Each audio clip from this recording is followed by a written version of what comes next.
नमस्कार सांग मैंने जय जगन्नाथ। एबे मो झील को छाड़ी आसते तार एग्जाम चलती तो बाकी कम तक जाऊँगी करी टे चा पीवा तापर रूपी चिंता एमाने कुआडे बाहर की गले आसवे कि ना केत आसवे तार बहुत चिंता। रूबी ए सी जानी कि दीदी की छाड़ी देगी आसब तो आदि एकुटिया कुआडे बाहर शाढ़ी फाड़ी पिंधिकी भाव ना लेट कर आसबनी तभी आसिले गोड़ हाथ चढ़ी जाऊँ कहीं कुआडे जाओनी ये खाली रुह मोरी पाखरे ना रुबू रुबू रुबुनु ए रुबी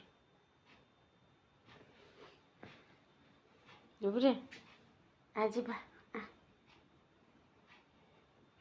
तो जाऊँगी बाकी काम तक सारी आगे जाए टे चा गरम गरम पीवा गरम तो पड़ा किंतु चा तो ना कि भल लगुनि।